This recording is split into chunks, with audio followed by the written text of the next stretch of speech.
Oui, bonjour. J'espère que vous allez bien. Euh, on vient de finir la présentation sur les lois et les principes universels. Aujourd'hui, nous allons regarder le quadrant du cash flow par M. Robert Kiyosaki. Le quadrant du cash flow, vraiment, c'est un sujet très intéressant que j'espère que tous ceux qui voulaient avoir la liberté financière doivent avoir la connaissance profondément. Dans la vie, c'est pas la quantité d'argent que vous gagnez qui compte, mais c'est de la manière avec que vous gagnez. Je vais répéter, ce n'est pas combien vous gagnez qui est important. Ce qui est plus important, c'est la processus, c'est ce que vous allez faire, c'est comment vous allez faire pour avoir ce somme d'argent.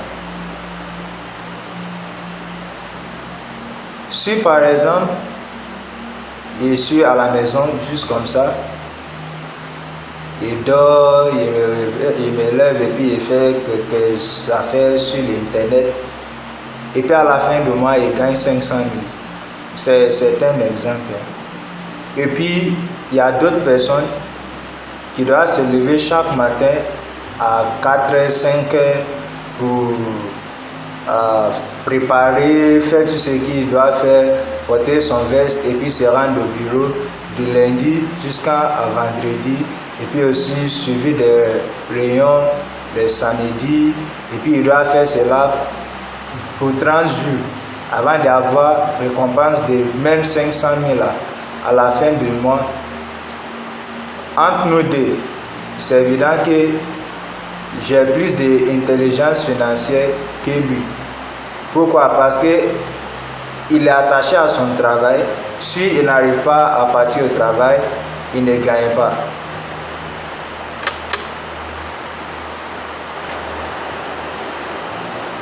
Ce que vous faites pour gagner de l'argent, il ne faut pas qu'il va commencer, parce que ce sont des choses que nous allons regarder bien quand nous allons continuer avec la formation sur le quadrant du cash flow. Donc, qu'est-ce que le quadrant du cash flow? Quand on parle de cash flow, d'abord sachez que ce sont les mots en anglais, donc je sais qu'il va essayer à bien définir pour vous et puis vous allez comprendre. Quand on parle de cash, c'est l'argent. Quand on parle de flow, c'est le mouvement. Donc quand on dit cash flow, c'est-à-dire le mouvement, la circulation d'argent. Donc quand on dit le quadrant du cash flow, c'est-à-dire quand on dit un quadrant, c'est le cas d'un cycle. Si vous avez un cycle comme ça et puis vous allez diviser en 4 parties, une partie entre les 4, c'est ça qu'on appelle un quadrant. Donc ce monsieur Robert Kiyosaki a essayé à regarder tout le travail que nous avons dans le monde aujourd'hui, et puis il les a classifiés en 4 parties, et puis c'est ça qu'on appelle le quadrant de cash flow, c'est-à-dire tout le travail que tu peux faire pour avoir l'argent dans ce monde-là. Tout est classifié dans 4 catégories. Donc aujourd'hui, nous allons regarder tous les 4, et puis nous aussi, nous allons voir comment nous pouvons se retrouver le quadrant que nous sommes, et puis comment nous pouvons évoluer pour changer de quadrant. J'ai fait comment pour connaître le monsieur Robert Kiyosaki. Comme je vous avais dit, j'ai des compétences dans l'informatique. Donc, j'étais dans mon lieu de travail, j'étais au bureau. Mais c'est intéressant que ce jour-là, mon client n'a même pas tapé sur la porte. Il a juste rentré, tombé sur moi comme ça. J'étais en train de manger. Est-ce que vous savez ce qu'il mange? Il mangeait gâteau avec gari. Dans le bureau, il y a climatisé. Mon client m'a regardé jusqu'à... Il dit, Mr. Sam, Monsieur Samuel, c'est quoi ça là? Et puis, ce n'est pas que tu ne connais pas ton travail. Tu es vraiment fort dans l'informatique, mais voici ce que tu manges. Non, tu as un problème avec ton cerveau, tu dois changer ta mentalité. J'espère que si c'était d'autres personnes, tu ne veux pas être humilié. Tu vas dire non, tu vas rentrer dans mon bureau, venir me parler comme ça. C'est quoi ça là? Non, ne me parle pas comme ça. Même il y a d'autres qui vont donner des excuses. Non, c'est juste parce que j'ai envie de boire Gary. Lorsque vous n'êtes pas encore prêt de regarder bien le problème, parce que d'abord, si vous n'acceptez pas que vous avez un problème, vous ne pouvez jamais trouver la solution.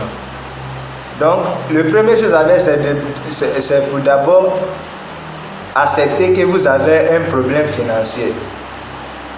Il y a certains parmi ceux qui me regardent actuellement, ils n'ont pas d'argent sur leur compte, ils n'ont même pas 500 000 sur leur compte.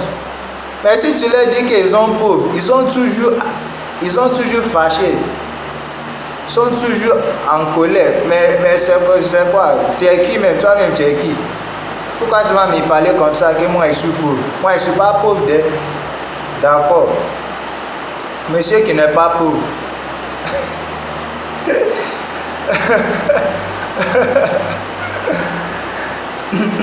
Le quadrant de cash flow. Tous les travails qui sont dans le monde d'aujourd'hui, selon le monsieur Robert Kiyosaki, c'est mon client qui avait rentré dans mon bureau ce jour-là qui m'avait dit: ah non, monsieur Samuel, c'est plus que ça. Je connais tes dons, je connais tes compétences. Donc il m'a donné le nom d'un livre d'aller lire. C'est ça qu'on appelle Rich Dad Poor Dad, Père riche, Père pauvre. C'est le livre qui a changé ma vie totalement. C'est le premier. Je lisais avant, je lisais plusieurs livres. Seulement qu'en tant qu'étudiant, ce sont les livres académiques que je prends, les livres de physique, biologie, les informatiques, tout cela. Mais si tu as toutes des compétences, toutes des connaissances, mais tu ne sais même pas comment transformer tout cela dans ce qui va te nourrir, dans ce qui va t'aider à réaliser tes rêves. Tu n'as rien à tête. Donc, j'avais dit le monsieur de me donner ce livre s'il avait ça, mais en tant qu'un leader, il m'avait dit non. C'est pas parce qu'il ne peut pas te donner. Même ici, sur mon ordinateur, j'ai le PDF. Mais il ne veut pas te donner. Si vraiment tu sais que tu as besoin d'un changement, allez-y chercher le livre. Je me suis parti sur le net. En même temps, immédiatement, j'ai téléchargé le livre. J'ai fini le livre avant qu'il reconnaisse. Il y a plus de deuxième livre, troisième livre, quatrième livre, juste comme ça. Et puis jusqu'à aujourd'hui, ça n'arrête pas. Parce que dans la vie, là, tu ne peux jamais dépasser ton niveau de pensée. Tu ne peux pas dépasser ce qui tient à tête dans ton cerveau. Donc, le résultat que tu as dans ta vie, c'est égal à ce qui tu as dans ton cerveau. D'abord, dans les lois universelles, il y a un exemple il y a une chose que je voulais dire, mais j'avais oublié à cause de la pression, parce qu'actuellement, comme il y a plusieurs personnes qui sont en train de rentrer dans notre équipe pour la formation, donc il ne veut pas que les formations seraient trop tard. C'est comme ça que j'ai rencontré M. Robert Kiyosaki. C'était comme ça. Mais sur le côté financier, il peut dire qu'il est un mentor pour moi. Le monsieur il me plaît trop. Il était hors de sa maison, il n'avait rien. Même lui avec sa femme, il doit dormir, passer la nuit tous les jours dans leur voiture Toyota. Imagine un homme avec sa femme.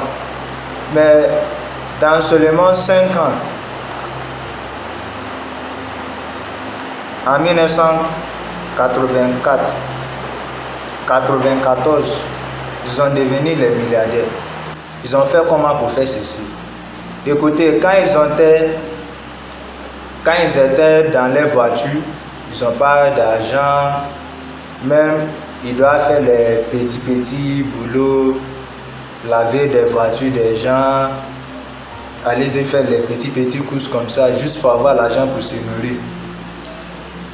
Excuse-moi, les parents et puis les amis les ont conseillé, va chercher un bon travail, au moins vous avez des diplômes, non?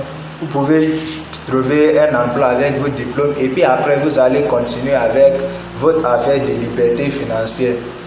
Mais ils avaient dit que non, et ils savent qu'ils ne sont pas là pour sécurité d'emploi. Ce qu'ils cherchent, c'est quoi? C'est la liberté financière. On va rentrer bien dans l'idéologie. Le quadrant de cash flow. D'abord, sachez que tu dois faire quelque chose avant de gagner de l'argent. Si tu n'es pas ça à tête, sachez que tu veux voler.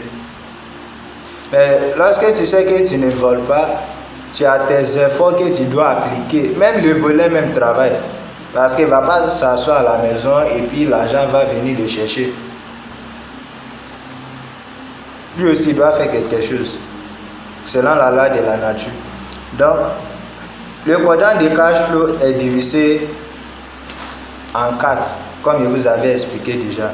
Et nous avons fait aussi les audios de l'information comme cela. Si vous préférez d'écouter au lieu de regarder la vidéo. Comme je vous avais dit, le quadrant de cash flow est divisé en 4. Il y a une partie comme ça, il y a une autre partie comme ça. Comme je vous avais dit, selon la loi financière, que la loi de finances est divisée en 2. Il y a ceux qui s'opèrent selon la loi de la pauvreté et puis il y a ceux qui s'opèrent selon la loi de la richesse. Donc, qui sont ceux qui sont pauvres? Je vais les indiquer et puis vous allez évaluer. Nous avons les employés et puis nous avons les travailleurs autonomes. À côté droite, pour ceux qui sont riches, nous avons les propriétaires d'entreprises et puis nous avons les investisseurs. Donc, si vous ne croyez pas, regardez bien. Comme l'exemple que j'avais donné quand j'étais sur la loi de la nature. Est-ce que vous avez vu un employé, quelqu'un qui gagne son salaire, qui prend son salaire de quelqu'un d'autre qui a avion privé? Non, ça n'existe pas, ça n'a jamais arrivé.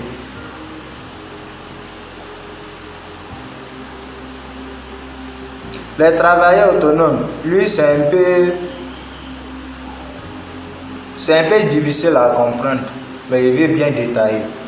Parce qu'il y a d'autres personnes qui ne connaissent pas la différence entre les travailleurs autonomes et puis les propriétaires d'entreprises. On va commencer d'abord par les employés. Nous tous on connaît des employés, non? Un homme qui travaille en bas de quelqu'un d'autre, un homme qui gagne son pain de la main de quelqu'un d'autre, un homme qui travaille dans une organisation, bien dans une coopération. Pourquoi? Afin de recevoir un paiement à la fin du mois. Le problème est que nous avons un système prédéterminé. Même toi-même qui es en train de me regarder, si tu as fait un enfant, boum, comme ça, avant que l'enfant connaisse le bien de le mal, tu vas le remettre à l'école. Ce n'est pas une mauvaise chose. Chaque moment, quand je vais essayer de parler de ce côté, c'est ceux qui sont ouverts d'esprit qui vont comprendre vite. Ceux qui ne sont pas ouverts d'esprit, aux premières paroles, il se met à enfler. Il se met à en coller en même temps. Mais ceux qui sont sages vont écouter jusqu'à la fin et puis ils vont arriver à comprendre. Ce qui veut dire ici, là, ça ne dit pas que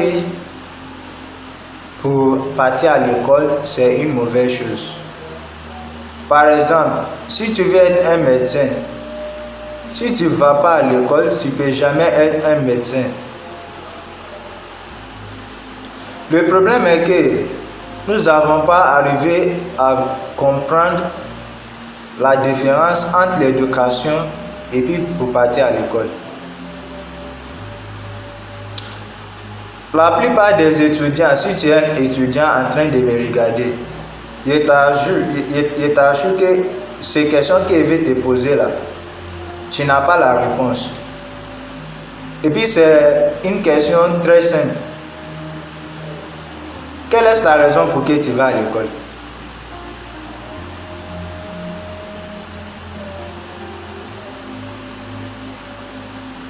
Quelle est la raison? Quelle est la motivation? Qu'est-ce qui te motive de partir à l'école? Comme je vous avais dit déjà, c'est le rêve, c'est l'objectif qui va décider le moyen que vous allez arriver à avoir. Si par exemple, je suis sorti d'une famille pauvre et puis je sais que tout ce que j'ai besoin de dans ma vie actuellement, c'est l'argent. Est-ce que c'est à l'école on dépense l'argent ou bien c'est à l'école qu'on enseigne comment gagner l'argent? Il n'y a personne parmi les étudiants qui peut prier que sa vie serait comme pour ses professeurs. Mais c'est les professeurs qui prennent les conseils d'eux. Je me rappelle quand j'étais à l'école, quand ils prenaient les cours d'architecture, je pense que c'est comme ça que vous appelez en français, chez nous, chez architecture. Architecture, il y a l'un de mes professeurs, lui seul, il a 3 travails, 3.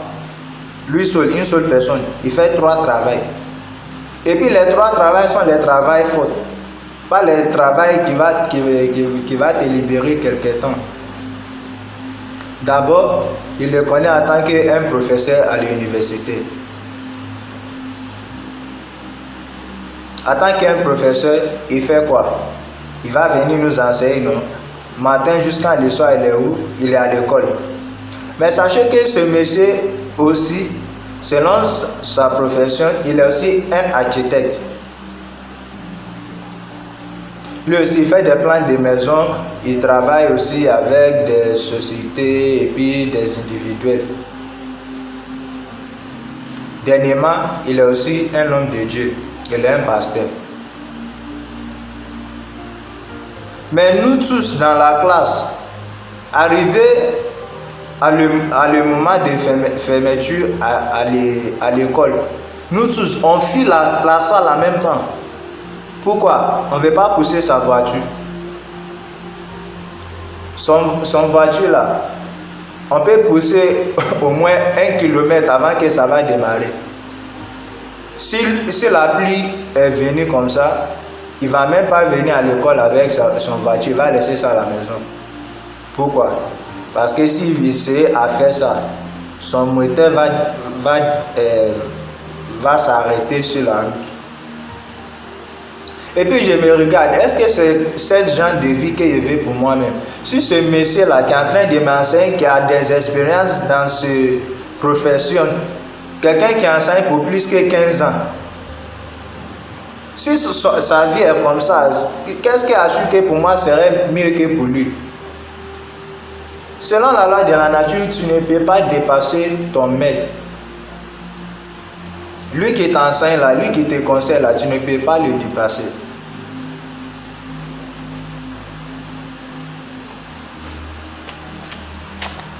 Qui a décidé de dessiner cette connerie? En tant qu'un homme pauvre, un enfant pauvre, tu veux avoir de l'argent, tu veux réussir dans la vie, tu veux changer l'histoire de ta famille. Mais voici l'erreur que tu fais. il n'y a pas l'argent à la maison. Même il y a des femmes qui vont aller vendre les habits, les pains, pour trouver l'argent pour donner à les enfants, pour payer leur scolarité. Mais vas-y, l'argent que tu n'as pas, tu vas prendre. Tu vas aller déposer à l'école. Et puis on te dit, il faut partir à l'école, il faut avoir des bons grades, et puis tu peux avoir un bon diplôme. Si tu as ton bon diplôme, tu peux chercher un bon travail, et puis le bon travail va te donner un bon salaire. Actuellement, si je te dis de faire le calcul de tout ce que tu avais dépensé sur ce qu'on appelle école, il faut faire le calcul, il faut faire le total. Tu ne peux pas. Si tu es arrivé à faire, félicitations, écris ces montants et puis calculer. Actuellement, ton travail que tu fais, tu gagnes combien par mois? Ce que tu gagnes par mois là, il faut multiplier par combien d'années qui reste que tu espères que tu vas travailler. Et puis il faut essayer à enlever ça dans ce que tu as dépensé sur l'école. L'école, c'est un mauvais investissement. Si tu sais que ton rêve c'est d'être un médecin, tu n'as pas de choix, tu vas toujours passer par l'école. Parce que c'est là-bas seulement tu ne peux pas venir dire tu veux assister quelqu'un à retrouver son santé si tu n'as pas certifié. Mais si tu sais que ton objectif là, c'est l'argent, pour partir à l'école, c'est une mauvaise décision que tu vas prendre. Dans ce monde, il y a 3 types d'éducation.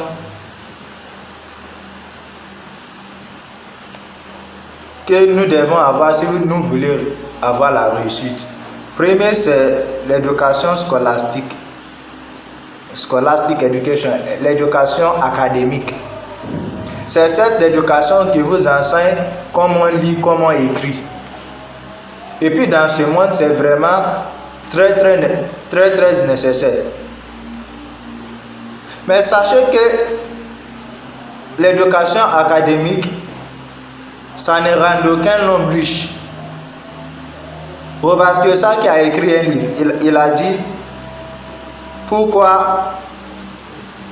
Non, c'est pas pourquoi, c'est comment les étudiants avec les grades A travaillent pour les étudiants des grades C. C'est-à-dire, comment c'est possible que les étudiants qui font merveiller à l'école travaillent pour ceux qui juste essayer à terminer les études sans échouer. C'est parce que l'éducation académique ne rend aucun homme riche. Ça seulement vous aider de se connecter avec la civilisation. Par exemple, si tu ne sais pas écrire, tu ne sais pas lire, tu ne peux pas travailler en ligne. Et puis aujourd'hui, nous sommes dans le monde de l'information. Je n'ai pas encore dit ça, mais nous avons 3 siècles.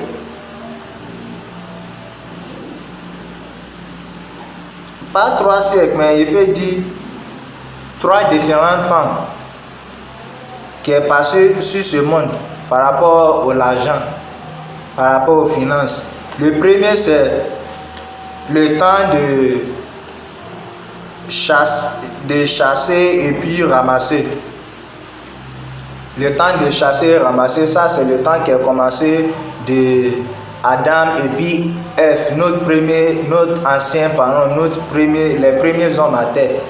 Leur travail, ils gagnent leur pain comment? Ils font ça selon ce qu'ils ramassent. Par exemple, ils rentrent dans la forêt, s'ils trouvent les fruits et légumes, ils mangent cela. C'est comme ça qu'ils vivaient. Après cela, nous avons... C'est le temps qu'on appelle Agrarian Era en anglais. C'est le temps que les gens ont décidé, ils ont découvert qu'il y a des choses qu'ils peuvent faire eux-mêmes, à part ce qui est naturel. Parce que dans le temps de les chasseurs et les ramasseurs, c'était ce qu'ils trouvent, les choses qui sont naturelles. Ils trouvent comme on dit ça, viande en brousse, ils mangent ça. Tout ce qui est naturel, c'est ce qui ils utilisaient pour gagner l'argent, pour nourrir les familles, puis pour prendre soin d'eux-mêmes. Dans ce temps-là, ce que les gens font, les gens ont commencé à développer, à évoluer, ils ont commencé à modifier les choses naturelles. C'est en ce temps que les gens ont commencé à enlever les caoutchoucs. Ils ont commencé à enlever le caoutchouc des IVA. Ils ont commencé à enlever les minéraux qui se trouvent dans la terre et puis les modifier dans autre chose. On peut dire que c'est le temps que les gens ont commencé avec la fabrication. Et puis, dernièrement, ou bien on peut dire actuellement, nous sommes dans le temps d'information. Aujourd'hui, si vraiment tu cherches à gagner de l'argent, tu dois embrasser l'information, tu dois embrasser l'informatique. Mais tu ne peux pas embrasser l'informatique si tu ne sais pas lire, tu ne sais pas écrire. Tu ne dois pas devenir Shakespeare. Tu ne dois pas devenir Wole Soyinka, mais au moins tu dois savoir qu'est-ce que A veut dire, qu'est-ce que B veut dire, et puis arriver à le comprendre. Par exemple, comme je vous dis, je ne suis pas ivoirien, je n'ai pas fréquenté ici. Donc, ici, on peut dire que je suis égal à quelqu'un qui n'a jamais parti à l'école. Mais si tout ce qu'il peut faire, c'est de parler mon français, qu'il peut parler comme ça, regarder mon écran et puis voir ce que Facebook m'a envoyé, ça suffit de réussir. Sachez que les gens riches, ils ne gèrent pas les affaires des documents. Ils ont les avocats qui font cela et puis ils ont les secrétaires qui vont régler les choses des bureaux et puis ils ont les assistantes personnelles qui travaillent avec eux par rapport à les raconter un à un. Pourquoi? C'est parce qu'ils n'ont pas de professionnels. C'est une petite partie comme ça de les gens riches qui sont des professionnels. Ils ont juste les hommes avérages avec les mentalités extraordinaires.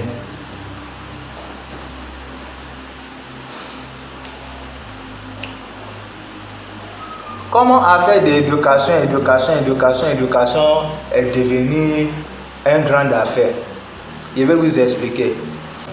Il y a quelque chose qui est passé ici en Afrique. Qu'est-ce qui est passé? C'est ce qu'on appelle la civilisation. Les Blancs ont quitté leur côté, venir ici, venir déranger notre mentalité ici, avec la civilisation. Avant ce temps, avant la civilisation, avant le temps de la colonisation, oui, c'est le mot que j'ai cherché depuis là. Avant le temps de la colonisation, nous avons nos parents, notre grand-père, ils avaient beaucoup de femmes, beaucoup d'enfants. Et puis les maisons sont grandes comme ça. Il y a beaucoup d'espace. Il y a le champ, il y a les élevages. On ne manque rien. Jusqu'à les Blancs ont venu. Mais aujourd'hui, on nous a donné la colonisation, mais pour trouver quelque chose à manger est devenu difficile. Il y a les côtés bons de la colonisation, mais aussi il y a des mauvais côtés aussi. Parce que nous les Noirs, quand on accepte quelque chose, on accepte 100%. Mais aussi, quand on déteste une chose, on déteste jusqu'à nous aller mourir.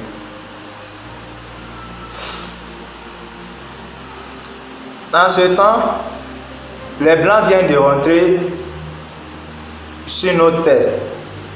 Et puis ils se disaient, nous sommes des étrangers ici, on ne comprend pas la langue de ce peuple. On ne sait pas comment nous allons échanger avec eux. Et les voici, la plupart d'eux qui avaient venu, ils étaient les voleurs. Ils viennent, ils prennent notre ressource ici pour aller faire les commerces avec ça en Europe. Et puis nous, on est toujours pauvres parce que nous manquons la connaissance. Nous étions ignorants à les dons que Dieu nous avait donnés. Même il y a des matériels très précieux ici en Afrique que nous, on ne connaît pas le nom. Mais le blanc, il connaît, il vient ici venir chercher, ramasser et puis envoyer vers eux.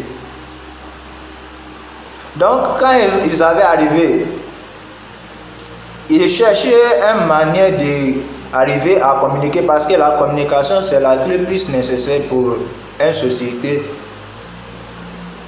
Imagine que moi aussi je n'arrive pas à m'exprimer, je n'arrive pas à dire ce qui est dans mon cœur. Il va rester toujours comme ça. Monsieur, parce que je ne comprends pas. Même si j'ai toutes les idées dans le monde là, si je ne sais pas comment je vais communiquer, comment je vais faire quelqu'un d'autre à comprendre, ça ne profite rien. Parce que lui qui sait parler, qui n'arrive pas à exprimer son cœur, est égal avec lui qui ne peut pas parler. Il est la même chose avec un bogo. Donc, qu'est-ce que les Blancs ont fait?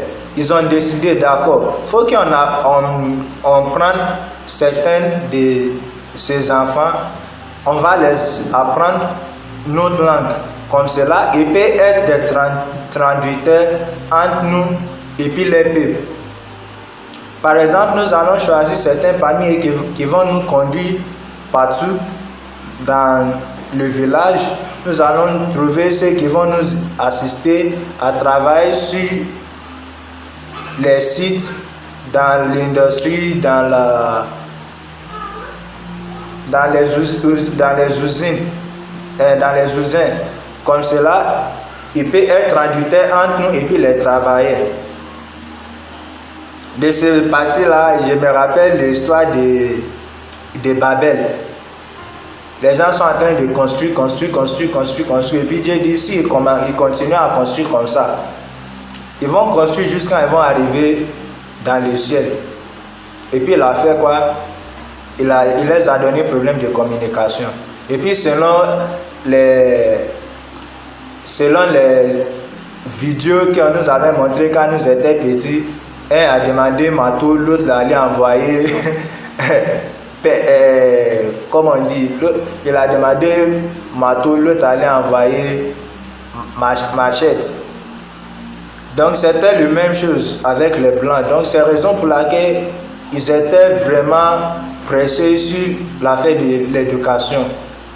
Et puis sachez que au premièrement, les Africains aussi, ils avaient la paix de comment ils peuvent envoyer mon enfant après l'eau là-bas, qu'il ne sait pas qu'est-ce qui va s'arriver. Il ne sait même pas si mon fils ou bien ma fille va retourner à la maison. Qu'est-ce qu'ils ont fait? Les enfants qui sont têtus dans la communauté, les enfants qui eux-mêmes, ils voulaient tuer, seulement qu'ils ne peuvent pas utiliser les mains pour tuer les enfants. Les enfants maudits là. C'est ces enfants qu'ils avaient envoyés. Quand ils avaient envoyé les enfants, et puis les enfants ont revenu, ils voient que les enfants portent même habit que les Blancs portent. Ils voient que les enfants mangent avec les Blancs, ils vivaient avec les Blancs, ils parlent avec les Blancs. Donc l'expérience était merveilleuse. Qu'est-ce qui est passé? Nous avons découvert que les Africains ont commencé à vendre leurs terrains, commencé à vendre leurs champs, faire tout possible pour faire quoi? Pour envoyer les enfants aussi à l'école. Pourquoi? Pour que les enfants vont arriver à travailler avec les Blancs.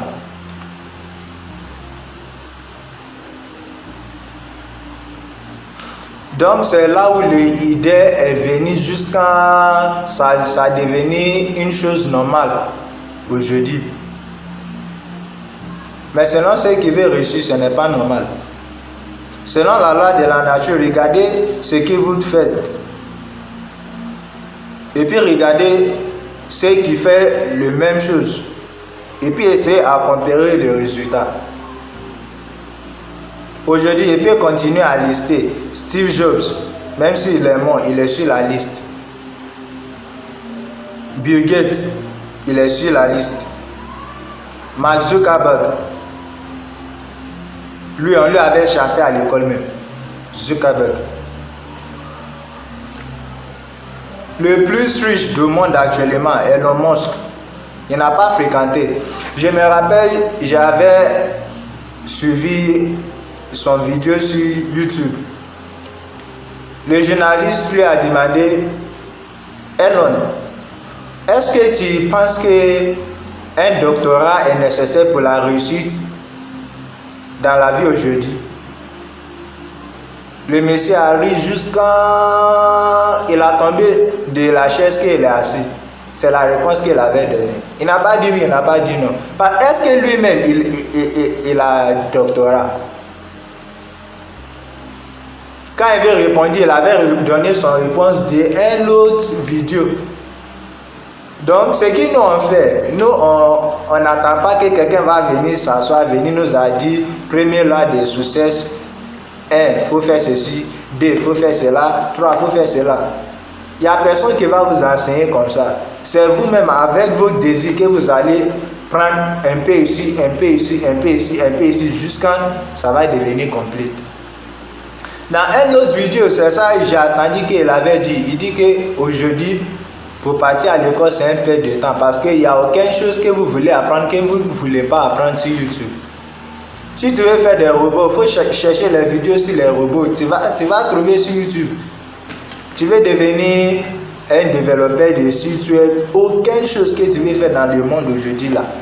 Il y a des vidéos qui vont vous montrer, qui vont vous enseigner sur YouTube. Il y a des autres sites que vous pouvez partir pour aller le trouver. Donc c'est là où l'idée de partir à l'école, avoir ton diplôme, avoir un travail et puis tu vas prendre soin de la famille. Maintenant, ce qui a motivé des parents en ce temps de vendre leurs champs, faire tout pour envoyer les enfants à l'école, c'était quoi? C'était parce que ils se voient que tous les matins, ils se levaient à 5 heures pour partir au champ. Mais l'enfant de leur voisin qui avait parti en Europe, qui avait l'éducation académique, lui, il ne fait rien, juste il a son afro.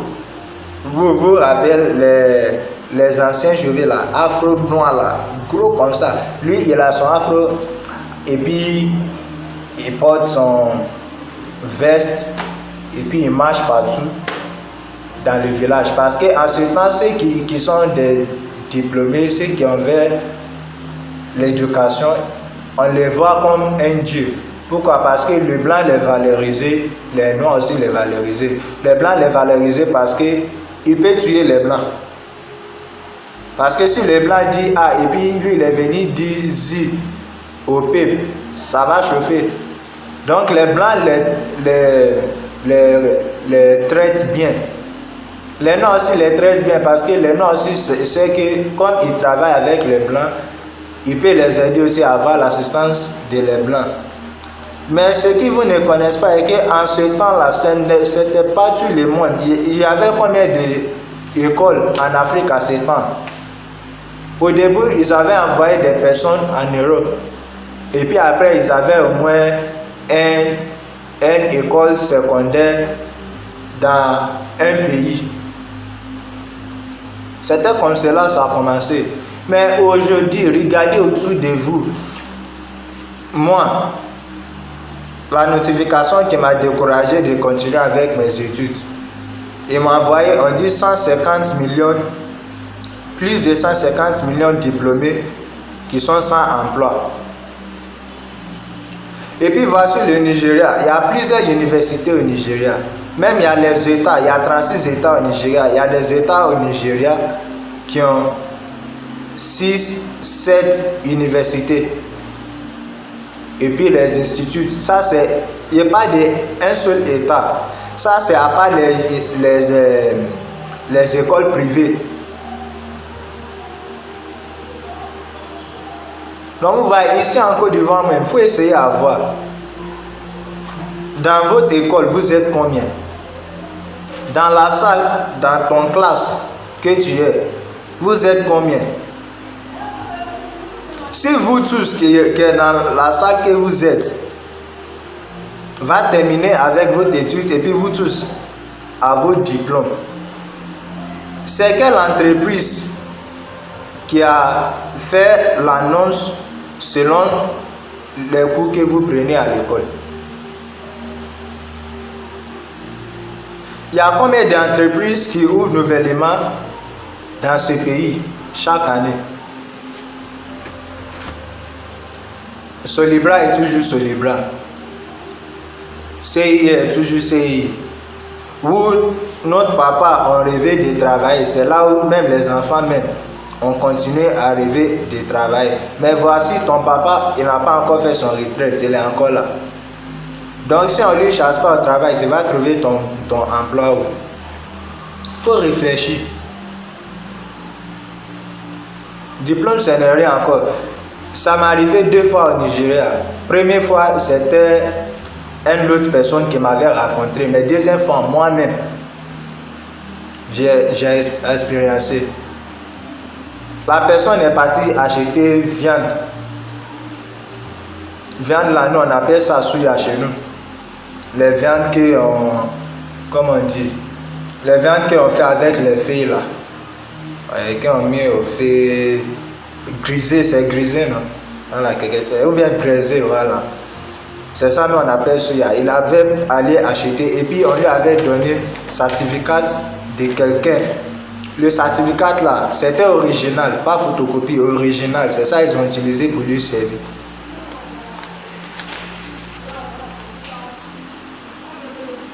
Et puis sachez que quand les choses arrivent en Europe, dans au moins 10 ans, ça va arriver en Afrique. Et puis l'évidence que c'est arrivé en Afrique, c'est quand ça arrive au Nigeria. Dès que les choses arrivent au Nigeria, dans au moins 10 ans prochains, ça serait partout dans d'autres pays africains. Au Nigeria, actuellement, c'est chaud. Même des étudiants, même dans la classe, ils chantent school na scam. Que l'éducation, c'est une escroquerie. L'école, c'est une escroquerie. Pourquoi? Le gars est le 4e dans la maison. Il a trois grands frères, grands sœurs.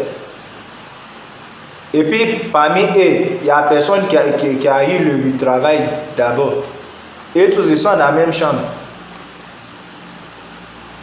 Donc le futur là, c'est pas visible. Aujourd'hui, la plupart des enfants africains qui vont à l'école, leur espoir est que je vais avoir ma diplôme et puis je vais voyager. Avant de prendre des décisions, vous avez dit, il faut essayer à savoir comment on travaille avec les données. C'est données, non? Ou bien c'est données. Et c'est même pas français là. Mais c'est que c'est un peu. C'était pas comme ça l'année passée. L'année passée là, même bonjour même. Bonjour qui est très simple comme ça. Avant que ça sorte de ma langue là, il y a des fois même que mes dents là, ça coupe ma langue. Juste parce qu'il veut parler français. C'est la raison pour laquelle quand j'arrivais à certains niveaux, il devait m'arrêter d'abord. Et puis continuer. Donc, c'est ça l'éducation académique. Et vous avez dit, il y a 3 types d'éducation que vous devez avoir. L'éducation académique. Donc à ce temps-là, j'avais pas trop de secrétaires, il n'y avait pas trop d'enseignants. Donc, il reçoit un bon salaire avant de finir avec les études. Voici l'université, voici maison gratuite, voici voiture gratuite de l'épargne de l'entreprise. Dans ce temps, toutes les sociétés, toutes les entreprises demander à chaque université de leur donner au moins 10 ou bien 20 meilleurs étudiants de l'année pour travailler avec eux. Et quelle est la dernière fois que ça s'est passé? Aussi, il y a un secret que vous ne connaissez pas. Affaire d'école là, ça marche également avec la banque. Vous voyez, la banque, il y a trop de mystères sur la banque. Mais c'est seulement ceux qui sont dans les études financières. Quand il parle d'études financières, il ne parle pas d'études académiques. Ce sont ceux qui apprennent toutes les choses qui s'entourent de l'argent, qui connaissent. Il faut qu'on laisse ce côté. Faut qu'on laisse. C'est les pauvres qui gardent l'argent. Les gens riches ne gardent pas l'argent. Parce que tu ne peux pas garder l'argent pour réussir. Dès que tu gardes l'argent, ton argent diminue, ça n'augmente pas. Parce que la valeur, c'est un autre sujet. C'est un autre sujet. Donc, qu'est-ce que la banque a en relation avec l'école? C'est que si la banque même, on parle de l'argent, qu'est-ce qu'ils font? Ils gardent votre argent pour vous. Et puis, ils prennent leur pourcentage. Ils vont dire c'est les frères, c'est les ceci, c'est les cela. Ils prennent ça en tant que leur caution pour vous aider à sécuriser votre argent. Donc, si la banque veut gagner de l'argent, ce qu'il peut faire, c'est de travailler avec votre argent. Comme vous ne savez pas ce que vous devez faire avec votre argent, ils vont vous aider. Et ils vont chercher d'autres personnes qui ont besoin de l'argent pour faire certaines choses. Ils les donnent, ils vont les emprunter l'argent là. Et puis, ils vont avoir leur intérêt quand ils vont retourner l'argent qu'ils avaient emprunté. Donc, qu'est-ce que la banque a fait?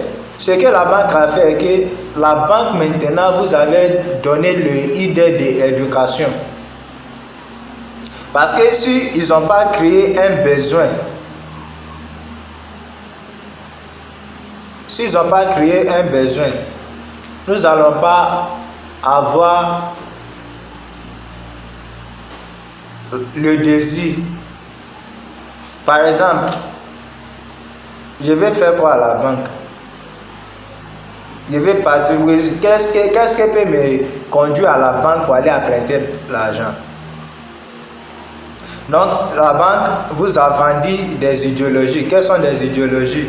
Vous avez, d'abord, ils avaient rencontré les politiciens et puis ils ont fait quoi?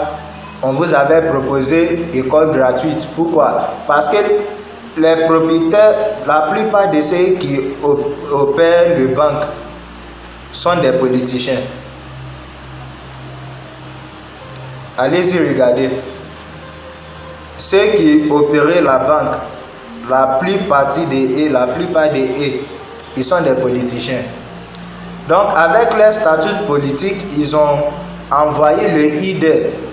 On vous avait donné éducation gratuite.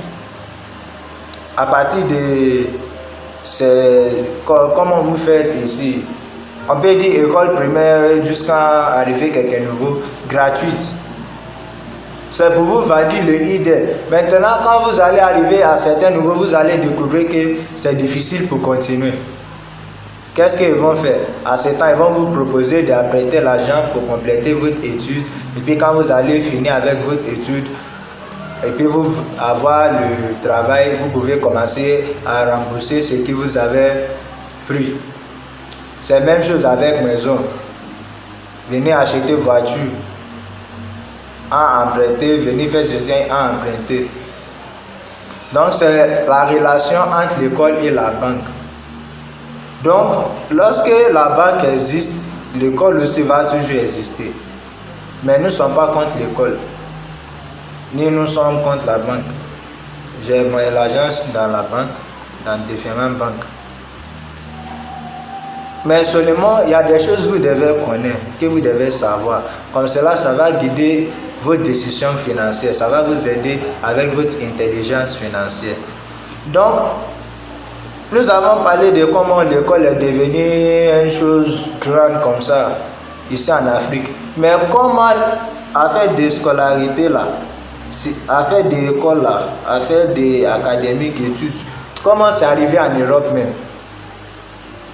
Il y a le système d'éducation que nous suivons à l'école aujourd'hui, c'est ce qu'on appelle Prussian System en anglais, Prussian System, le système de Prussie. Dans ce temps, c'était les mi-18, la fin de mi-18. J'avais un état qu'on appelle Prussia, ça serait Prussie en français.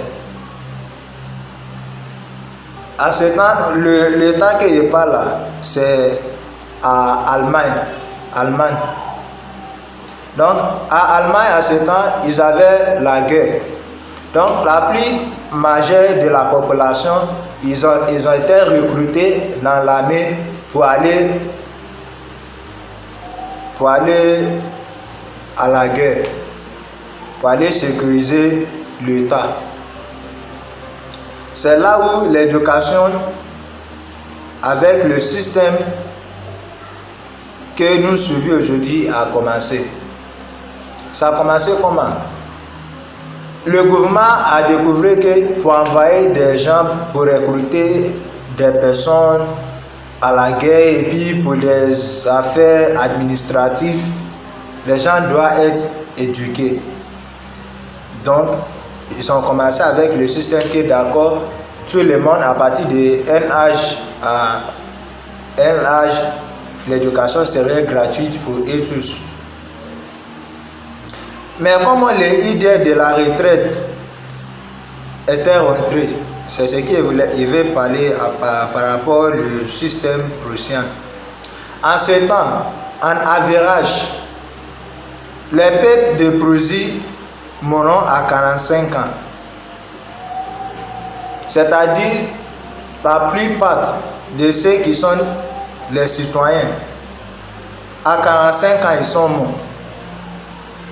Maintenant, le gouvernement de l'État a dit, s'il y a un travailleur qui travaille jusqu'à 75 ans, c'était 75 ans, mais nous, quand nous avons adopté le système, nous avons diminué l'âge là à 60 ans. Je vais vous dire la raison pour laquelle c'est difficile pour le gouvernement à payer, comment on vous appelle, ce qu'on vous paye à la retraite. Je crois que c'est retraite. C'est la raison pour laquelle c'est difficile. Au Nigeria, ceux qui sont à la retraite, il y a beaucoup de qui meurent sur le rang quand ils sont en train de faire le rang juste pour avoir l'argent qu'ils ont travaillé pour. Dans l'état de Prussie, le gouvernement les a dit, si tu peux arriver à 75 ans, on va te nourrir jusqu'à quand tu vas mourir. Pourquoi? Parce qu'ils savent que c'est juste une petite partie de la population qui va arriver à cet âge. Comme la majorité meurt à 45 ans. Mais aujourd'hui, il n'y a plus de guerre. Il n'y a pas la guerre en Côte d'Ivoire, il n'y a pas la guerre au Nigeria, il n'y a pas la guerre au Ghana. Donc les gens ont longue vie. Maintenant, il y a pression sur le gouvernement de bien traiter ceux qui viennent à la retraite. On va parler profondément de ça quand nous allons rentrer dans les autres parties de les employés. Affaire des écoles, tout ça, l'éducation là, c'est juste pour aider ceux qui sont des employés. Ça, c'est l'éducation académique. Deuxième éducation que vous avez besoin de, si vous voulez réussir dans la vie, c'est l'éducation professionnelle.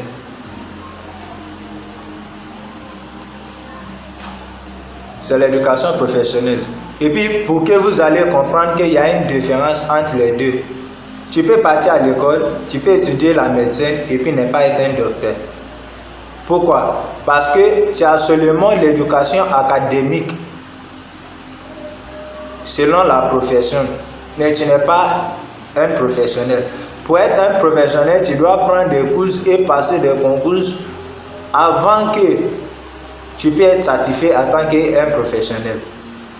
Donc, il y a d'autres personnes qui n'ont pas d'éducation académique, mais qui sont des professionnels. Ceux qui font les plomberies, les mécaniciens, les charpentiers, et tous. Certains parmi eux n'ont pas l'éducation académique, mais ils avaient appris l'éducation professionnelle parce qu'ils savent qu'au moins si il ne sait pas faire un, il doit savoir comment faire d'autres. Donc quand tu le demandes, tu fais quoi dans la vie? Je suis un charpentier. Tu fais quoi dans la vie? Je suis un menuisier. Tu fais quoi dans la vie? Je suis un coiffeur.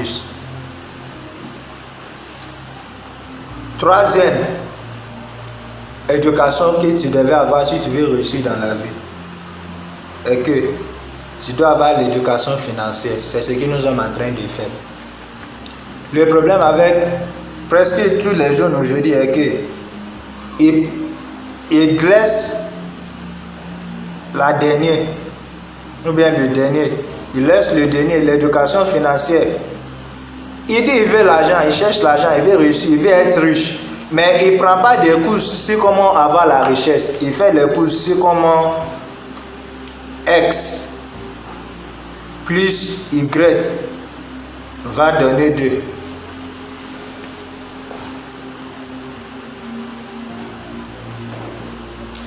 Bill Gates, ils avaient prendre un raconte avec Bill Gates, les journalistes, et puis on lui avait demandé, mais Gates, pourquoi tu avais quitté l'université à la 4e année? Que tu peux arriver à juste compléter ça et puis continuer avec ton rêve. Il avait dit, j'ai découvert que 1 plus 1, les mathématiques qu'on me enseigne à l'école, ce n'est pas le formulaire d'avoir l'argent dans la vie. Depuis que vous cherchez la valeur de X, jusqu'à aujourd'hui, ton professeur n'a pas encore trouvé la valeur de X. Demain, il va te demander quelle est la valeur de X. Si tu veux l'argent, il faut suivre les lois, il faut prendre des cours financiers, il faut avoir un coach, un mentor, et puis tu vas avoir l'argent. Donc, les employés ont suivi la mentalité qui a désigné cette connerie-là. Prends l'argent, mettre à l'école, et puis à la fin, tu cherches l'argent. Si tu sais que ton objectif c'est d'avoir l'argent, pourquoi pas prendre ton argent au début pour investir? Moi, je ne suis pas un hypocrite. Il y a certains parmi ceux qui font des courses financières, on vous dit, sans le diplôme tu peux réussir, sans le diplôme tu peux réussir. Mais eux-mêmes, ils ont trop de certifications, ils ont assez de diplômes. Pourquoi? Ils n'ont pas sécurisé, ils n'ont pas la confiance en ce qu'ils prêchent. J'ai le choix de terminer mes études. Si je vais prendre un autre cours aujourd'hui, soit en ligne ou bien physiquement, je vais prendre. Je n'avais pas laissé mes études parce que j'étais pas intelligent. Non. Au moins, les petits parties d'éducation qu'il a fait, je suis toujours le meilleur dans mon classe. Toujours. Toujours. Même si nous sommes 1500 dans la classe, je serai toujours le meilleur. Donc quand il était petit là, il était dans une mauvaise condition avec ma maman et puis tu vois, toujours elle me dit faut te concentrer, faut pas que il veut souffrir juste comme ça pour ne rien. Faut te concentrer à tes études. Je sais que si tu te concentres et puis tu as réussi avec tes études, tu vas trouver un bon travail, tu vas avoir beaucoup d'argent, marier un bon femme et puis nous tous on vive une meilleure vie. Donc, je me suis toujours concentré. Mais d'une manière ou d'autre, je ne vais pas rentrer dans cette histoire, d'une manière ou d'autre, Dieu m'avait conduit vers l'éducation financière. Depuis que j'ai rencontré l'éducation financière, mon performance à l'école avait diminué. Pourquoi? Parce que mon esprit était fermé sur l'école. Et puis finalement, même, j'ai décidé de laisser tout. Donc si je suis en train de vous dire quelque chose, sachez que c'est ce que moi-même j'ai fait. Ce qui ne fait pas, il n'enseigne jamais.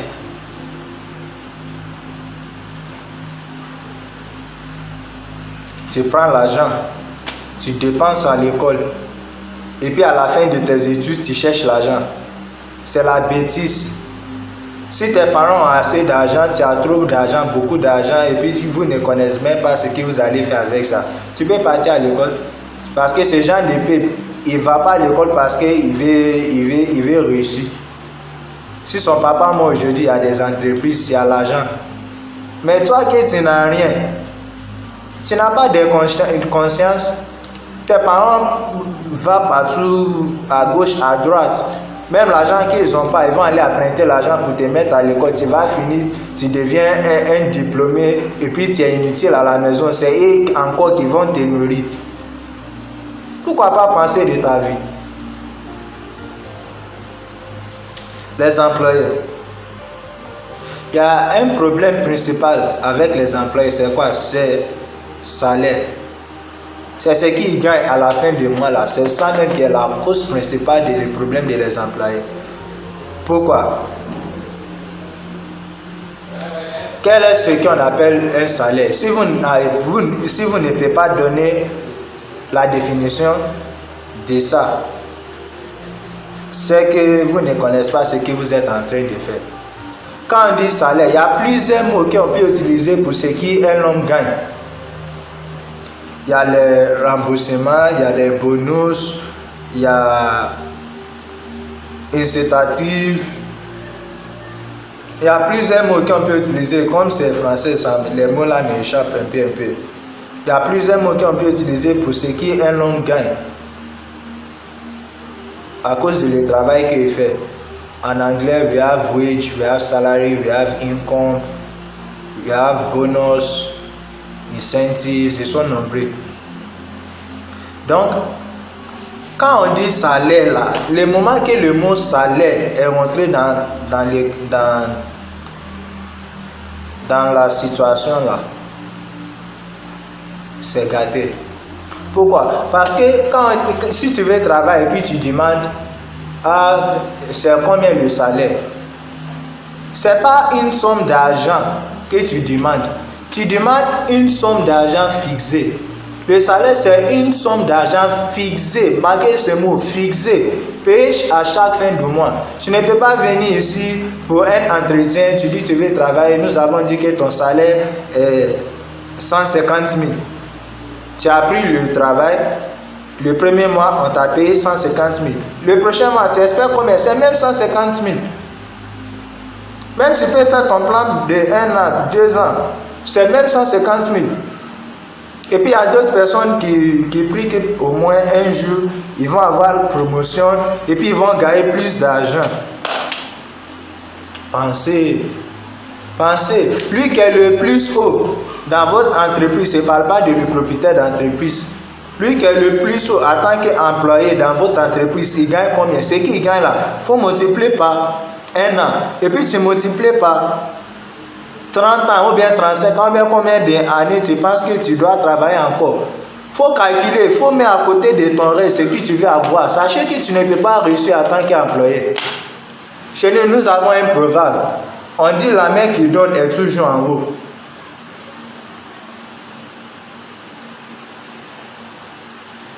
La main qui donne, c'est toujours en haut. Tu ne peux pas dépasser ton patron au niveau financier.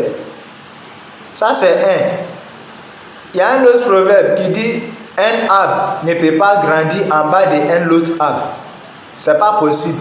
Pourquoi? Lui qui est grand, celui qui est grand va prendre tout, va prendre tout le soleil là. Son racine est plus profonde. Ça prend plus de nutriments. il a plus d'accès à l'eau, plus que le petit arbre. Après quelques temps, le petit arbre va mourir et puis ça devient engrais, manure pour celui qui est grand.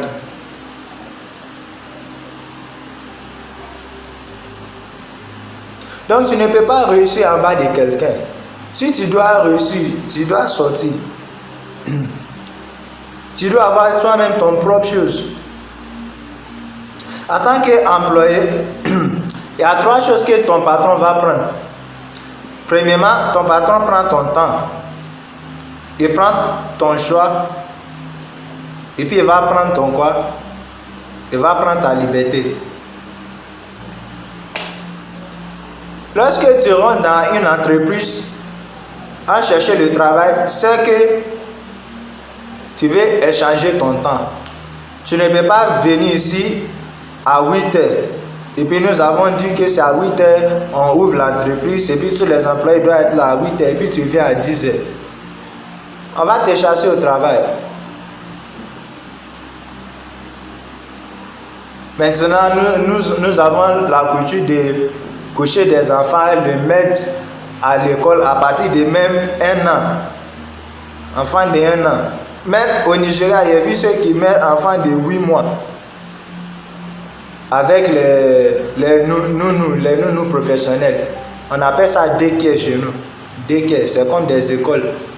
Il y a lit, les enfants, tous les petits enfants, là, les bébés, ils dorment. Ils dorment seulement.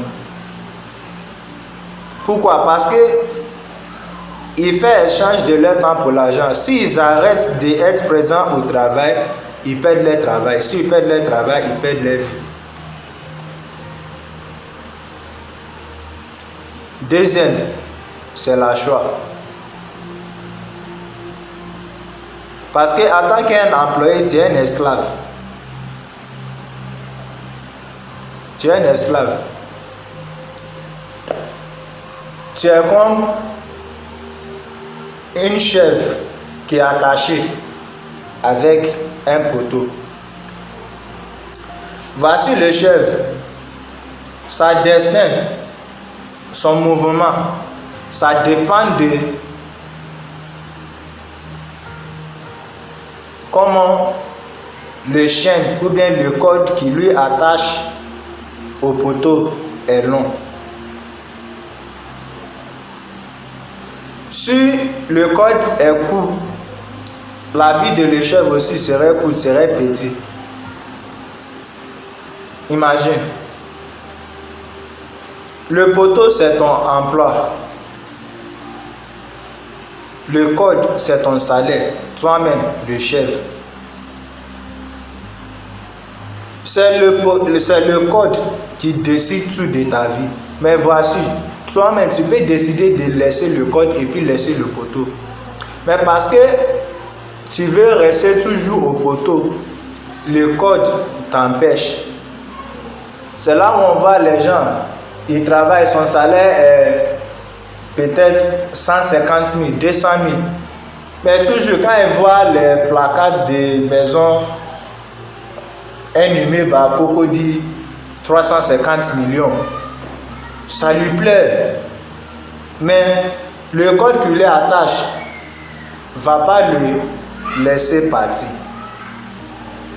Donc, il pense dans même caisse là. En tant qu'un salarié, tu ne peux pas penser plus que la somme que tu gagnes à la fin du mois.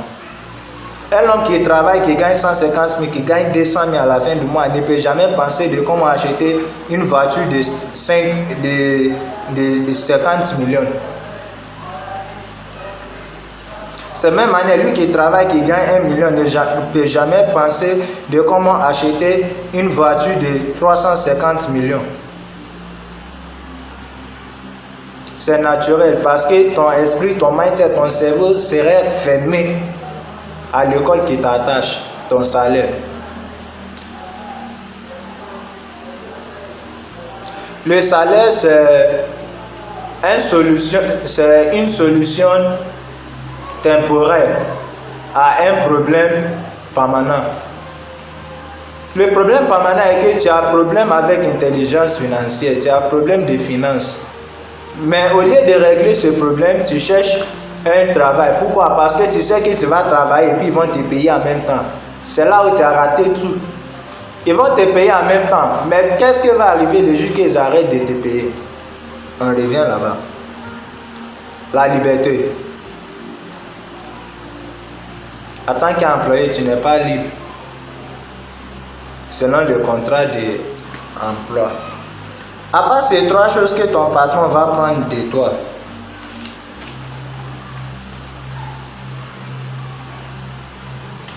Sachez que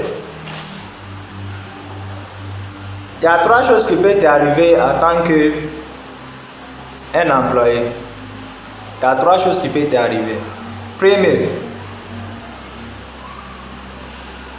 toi-même, tu peux décider de démissionner.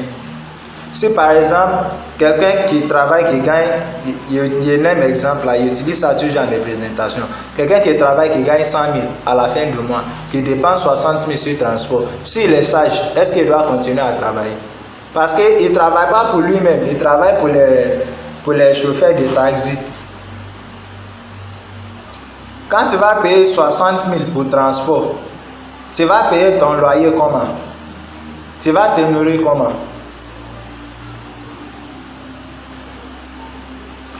Et puis aussi pour les filles, par exemple, si ton patron veut te draguer, mais tu ne veux pas, et puis il dit non, si tu ne peux pas le faire, il faut que tu quittes son entreprise, ou bien tout cela. Donc, il y a plusieurs raisons pour que tu peux décider de démissionner. Si par exemple, les conditions de travail veulent te faire quitter dans l'État ou bien dans le pays, et puis tu ne veux pas laisser ta famille. Donc, tu n'as pas de choix. Tu vas démissionner. Deuxième chose qui peut t'arriver en tant qu'employé est quoi? C'est le retranchement. C'est que lui qui peut t'embaucher peut aussi te chasser au travail. He will hire you, can fire you. Lui qui t'a donné emploi peut décider que, ok, à partir d'aujourd'hui, tu ne travailles plus avec moi. Donc, tu vas faire quoi? Tu vas aller chercher un autre emploi. Ton cerveau est fermé, ce n'est pas de ta faute. Tu as trouvé un, ils t'ont chassé. Maintenant, tu cherches autre. Regarde, la vie d'un employé, c'est un cycle. Le cycle là, c'est entre les deux là. Tu vas démissionner, tu vas trouver emploi, tu vas démissionner ou bien il y aura retranchement.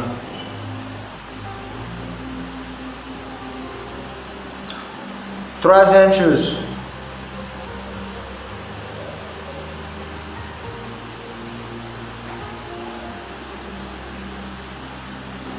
C'est quoi? C'est la retraite. Si tu dis j'aime mon travail, tu as attrapé ton travail comme ça, ils vont te chasser au bureau en tant qu'un dame. Tu es parti vers ton patron, tu lui as donné ce qu'il veut, on t'a laissé. Un temps vient, ton visage là, ça ne serait pas joli à voir. Ce que ton patron touche là, il n'y aura rien là-bas. Même ton patron même, il ne serait pas là, ça serait autre personne. Quand tu vas arriver à la retraite, tu veux survivre comment?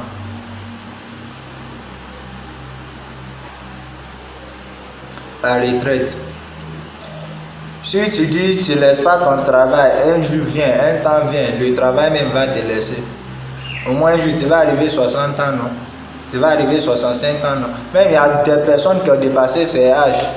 Ils vont aller noisir les cheveux, noisir les barbes aussi. Pourquoi? Parce que ils savent que s'ils quittent leur emploi aujourd'hui, dans le prochain 30 jours, ils sont en dette.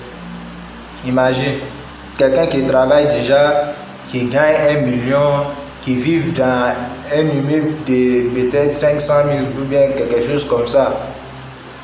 Maintenant, le prochain mois, c'est le retraite, c'est la retraite qu'il va reçu. Le retraite chez nous au Niger, c'est 10%, 100 000. Le style de vie ne peut pas être le même. Maintenant, pour quitter ce niveau qu'il est, pour revenir en bas, ça serait difficile. C'est la raison pour laquelle ceux qui sont à la retraite, ils sont tous malades. Pourquoi? En tant qu'un retraite, ton employé va te laisser premièrement vieille. Sachez que quand on dit une chose est vieille, c'est inutile. Si on dit ah, chemise là est vieille, c'est que c'est inutile, je ne porte plus. On peut utiliser en tant que chiffon. Quand tu es vieux là, tu ne peux rien profiter à l'entreprise de quelqu'un d'autre. C'est inutile. Tes services seraient plus nécessaires. Deuxième, à part qu'ils vont te laisser vieux, ils vont te laisser malade. Parce que toutes les mauvaises manières de vivre, tous les mauvais styles de vie que tu avais embrassé selon le temps que tu travailles, c'est à la retraite que tu vas sortir dans ton corps. Les cafés que tu bois tous les matins, le fait, c'est à la retraite que vous allez voir. On te dit toujours, faut te reposer, faut reposer. Tu dis non, quand la force est là, quand la vie est là, faut qu'on travaille. Le jour de la mort, c'est le jour de le repos. Tu vas mourir vite. Parce qu'à la retraite maintenant, c'est toi seul, tu es diabétique, tu as tension artérielle, toi seul. Ton bâtiment de caisse c'est 120. Troisième, ils vont te laisser pauvre. Moi, je n'ai jamais vu un enfant d'un retraite qui prie de vivre la manière que ses parents vivent. Je n'ai jamais vu. Ce n'est pas une bonne vie. Parce que quand ils sont là et puis ils sont en train de vous rapporter les choses qu'ils avaient fait dans les années passées, le temps qu'ils étaient en service, ça serait comme s'ils parlaient de autres personnes. Par exemple, il y a certains parmi nous qui ont des parents comme ça, qui sont des retraites. Ils vont dire, ah, je me rappelle quand ils travaillaient à Sodeci, j'avais 2 voitures, avec ceci, avec cela. Mais présentement, il n'y a même pas un numéro à la maison. Même il y a certains parmi nous-mêmes qui ne croient pas à nos parents quand ils disent que j'avais ceci, il y avait cela. Parce que les conditions présentement, les conditions actuelles, ça ne représente pas ce qu'on nous raconte. Moi, il ne va jamais donner l'histoire de la pauvreté dans la pauvreté. Non. Mais c'est sucré, c'est intéressant.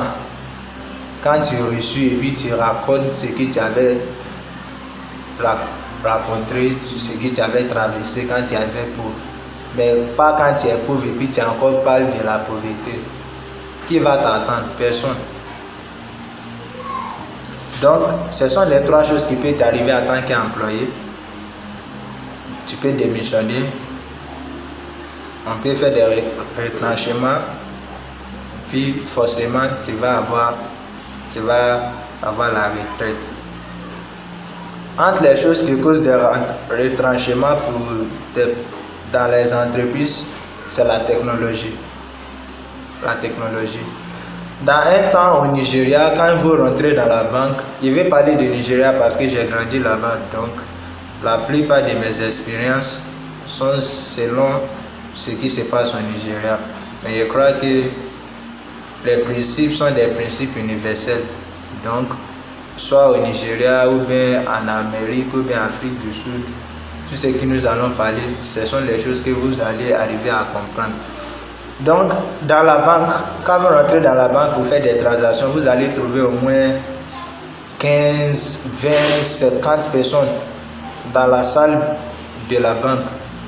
Ah bonjour monsieur, vous voulez faire quoi? La banque c'était comme marché. Mais en 2010, ils avaient introduit une technologie au Nigeria, c'est la technologie ATM. Ce qui vous appelle guichet, je crois que c'est ça, c'est guichet ou bien guichet, quelque chose comme ça. Nous on appelle ça ATM. Quand ils ont envoyé cette technologie au Nigeria, sachez que tous ceux qui sont à la banque, ils ont diminué leurs employés jusqu'à 3 à 4 personnes. De 30 à 50 personnes. Ils ont diminué jusqu'à 3 à 4 personnes. Pourquoi? À cause d'une seule technologie qu'ils ont introduite. Pourquoi? Un machine peut faire le travail de 50 employés pour 24 heures. Les guichets travaillent pour 24 heures sur 24 heures. Seulement que ici en Côte d'Ivoire, ce n'est pas tout le monde qui les utilise. Nous aimons les mobile money. Ça nous arrange parce qu'on ne paye pas trop de frais. Ok, c'est ça pour les employés. Et puis maintenant, je vais parler de les travailleurs autonomes. Qui sont les travailleurs autonomes? Les travailleurs autonomes sont ceux qui travaillent seuls. Et puis selon la loi de la pauvreté, nous avons dit que travailler seul ou bien travailler en bas de quelqu'un en tant qu'employé et puis tu serais pauvre. C'est là où nous avons découvert que ces deux catégories de gens, les employés et les travailleurs autonomes, sont classifiés en tant que les hommes pauvres. Qui sont les travailleurs autonomes? Comme je disais, ce sont ceux qui travaillent seuls. Ils sont des propriétaires d'entreprises. Ils ont ceux qui font des métiers comme le menuiserie, charpenterie, les mécaniciens, les coiffeuses et le reste comme ça. Donc, un travailleur autonome, selon l'économie, est un homme qui travaille lui seul ou bien avec moins que 500 personnes.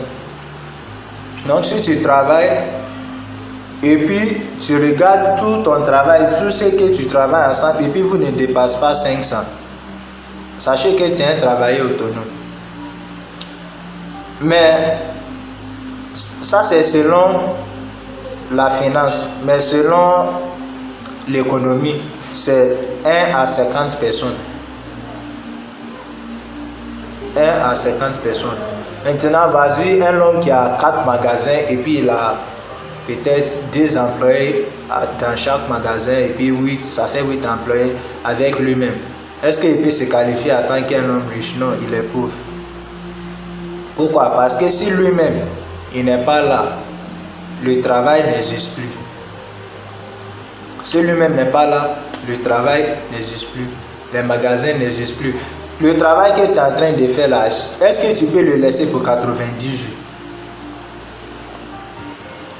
Tu as 4 magasins, tu peux laisser tes 4 magasins voyager pour 1 an et puis revenir. Non, tu ne peux pas. Tu as une coiffure, si tu ne travailles pas, est-ce que tu peux gagner de l'argent? Le problème avec les travailleurs autonomes est qu'ils font échange de leur temps et leur énergie pour gagner l'argent. Donc, qu'est-ce qui t'arrive dès que tu tombes malade? Tu as une coiffeuse, tu dois tresser des personnes avant que tu gagnes l'argent, mais tes voisins, tu as eu coco, hémorroïde, tu ne peux pas sortir de la maison. Quand tu es malade et puis quand tu étais en bonne santé, c'est quand tu as plus besoin d'argent. Je crois que c'est quand tu es malade. Mais tes voisins, tu es malade, tu ne peux pas gagner l'argent. Quand tu étais en bonne santé, l'argent que tu gagnes, ça suffit seulement pour te nourrir. Donc tu n'as rien à côté.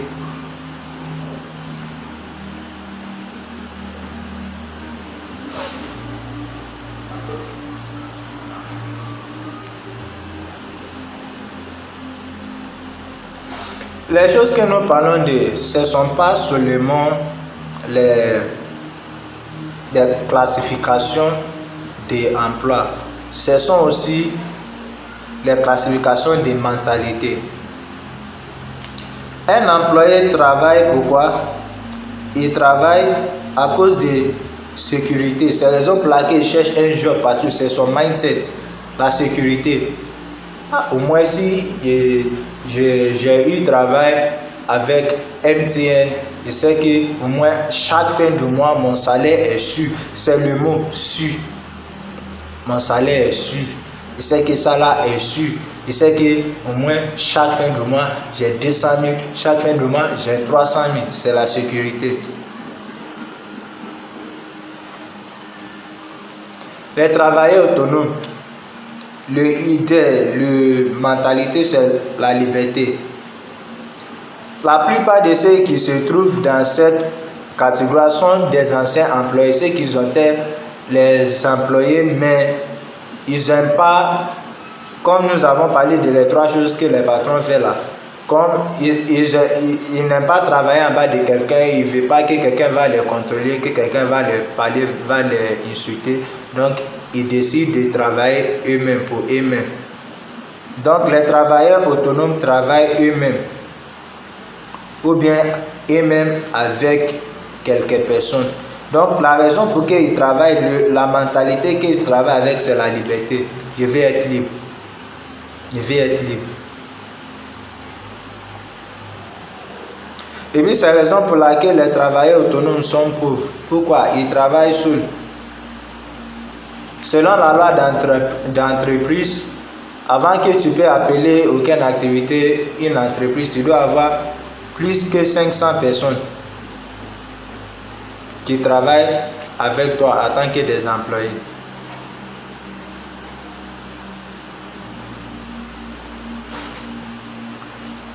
Il y a 4 choses que je vais citer qui peuvent t'arriver en tant que travailleur autonome, spécialement si tu as un magasin.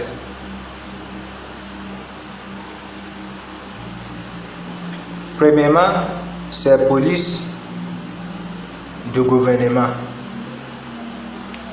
la loi de l'État. Il y a certaines personnes, j'avais rencontré une femme dans le bus l'année passée que je suis rentré en Côte d'Ivoire. Comme je ne comprends pas bien le français à ce temps, je ne parle pas français comme ça l'année passée. Donc, elle était assise à côté de moi, mais comme j'ai vu qu'elle est de Mauritanie, elle est Yoruba, elle est nigérienne comme moi. Donc, j'ai essayé de causer avec elle, de la proposer certaines choses par rapport à mes affaires. Et puis nous avons parlé de la vie. C'est ça, elle m'a dit que elle cherche l'argent pour aller louer un magasin. Elle dit avant ce temps, elle fait quoi? Elle dit elle avait son magasin, mais ils ont cassé son magasin. Mais ça m'a choqué quand elle m'avait dit que le magasin qu'elle veut prendre, ça serait le 4e magasin. J'ai dit, mais qu'est-ce qui est arrivé sur les 3 anciens magasins? Ils ont cassé les 3. C'est ça la loi du gouvernement. Ça peut t'affecter en tant qu'employé, en tant que travailleur autonome. Raison pour laquelle il y a plusieurs personnes, dès qu'ils cassent les magasins comme ça, c'est comme ils ont cassé leur vie. Toujours. Ils vont toujours parler des mêmes choses. Ah, si c'était pas ça, si c'était pas ça. Mais si au début ils étaient sur la propre voie, ils ne vont pas tomber dans la mer du gouvernement. Même il y a d'autres personnes qui vendaient les choses. Si le gouvernement a interdit de vendre ce que tu as stocké dans ton magasin, tu seras en dette. Par exemple, au Nigeria, j'avais un insecticide qu'on appelle Sniper. Sniper, c'est un insecticide, on utilise ça pour tuer les moustiques, tuer les insectes à la maison et puis pour chasser souris aussi. Mais il est arrivé à un moment, première personne a bu le Sniper. Il veut tuer lui-même, donc il a bu, il est mort. Une autre personne a attendu l'histoire, lui aussi il a acheté Sniper, il a bu, troisième personne. Avant qu'on connaisse, les gens ont commencé à utiliser le sniper en tant que poison pour les tuer, pour tuer eux-mêmes. Donc le gouvernement a arrêté la vente des snipers. Et puis le sniper, c'était le plus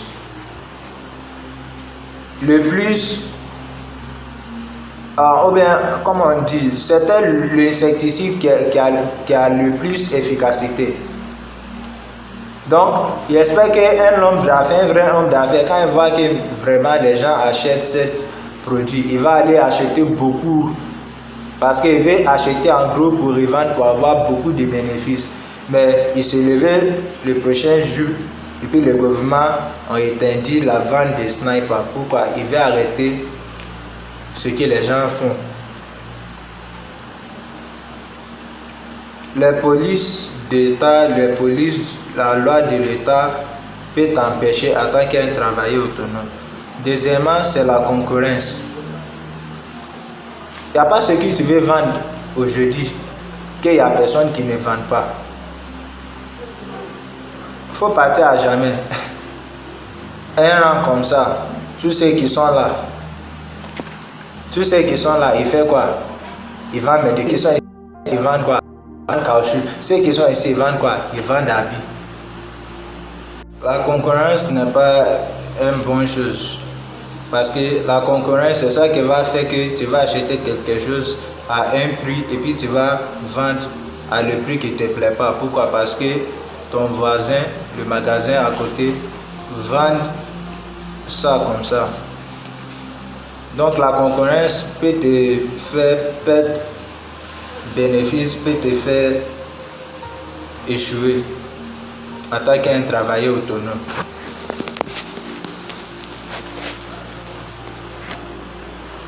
Donc moi aussi,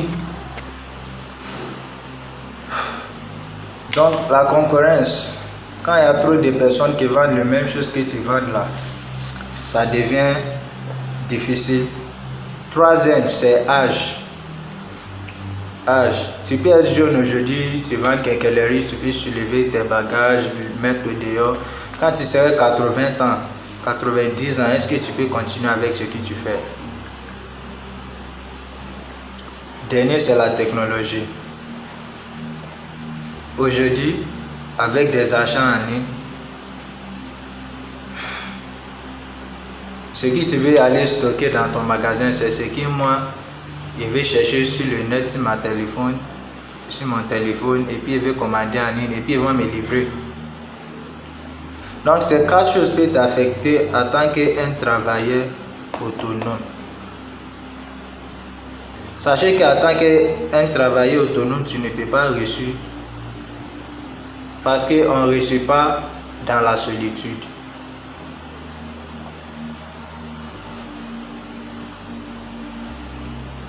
Je crois que c'est clair. Donc, les gens pauvres se trouvent dans ces deux catégories, les employés ou les travailleurs autonomes. Et puis c'est pourquoi? C'est parce qu'ils travaillent avec leur temps, ils travaillent avec leur énergie. Ils croient dans le travail acharné. Mais les riches, ils réfléchissent. Je vais entrer dans la deuxième partie maintenant. Nous avons parlé de deux, ça reste deux, les propriétaires d'entreprise et les investisseurs. Ok, on va commencer avec, on va commencer avec les propriétaires d'entreprise maintenant. Qui sont les propriétaires d'entreprise? Voici tout ce qui est fait depuis là.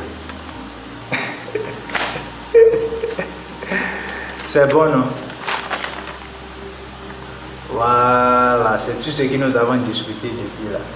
Bon, quand vous me voyez que je regarde en bas, c'est pour prendre des notes pour que je puisse connaître là où je me suis arrêté. Sinon, on va parler, on ne va pas quitter ici.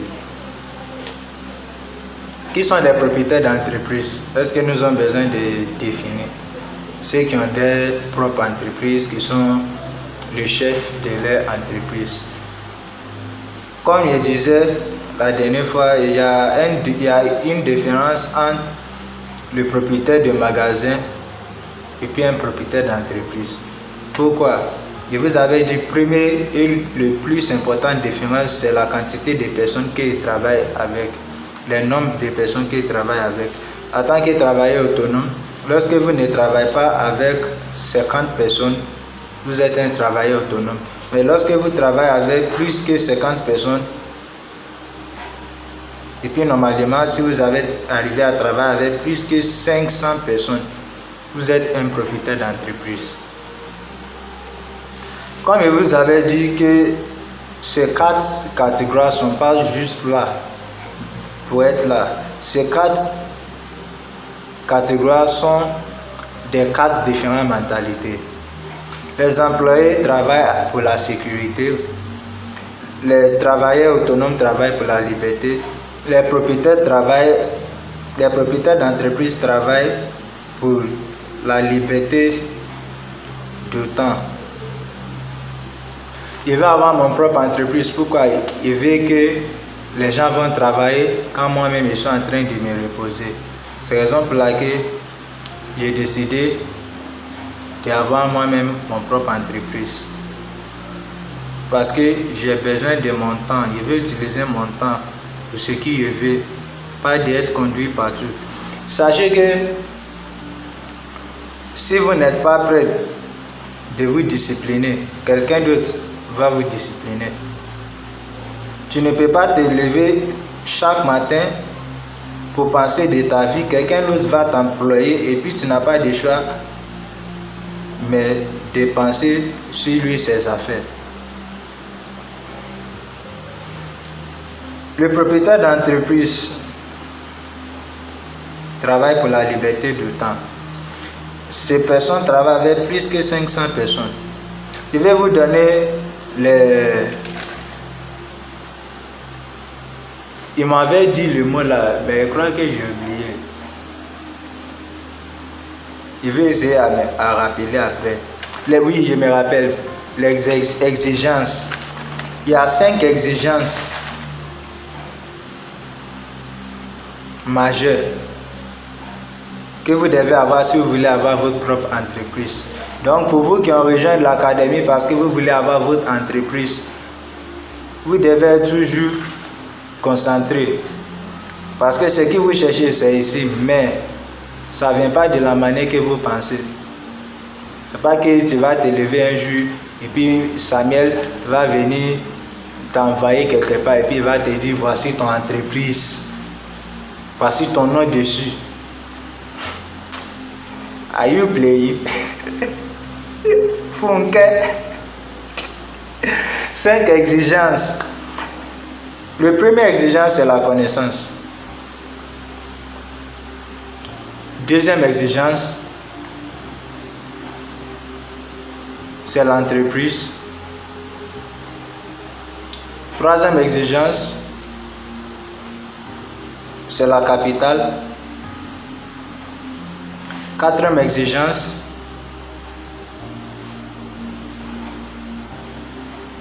c'est le produit ou service. Et puis, le dernier exigence que je vais parler de, c'est l'équipe.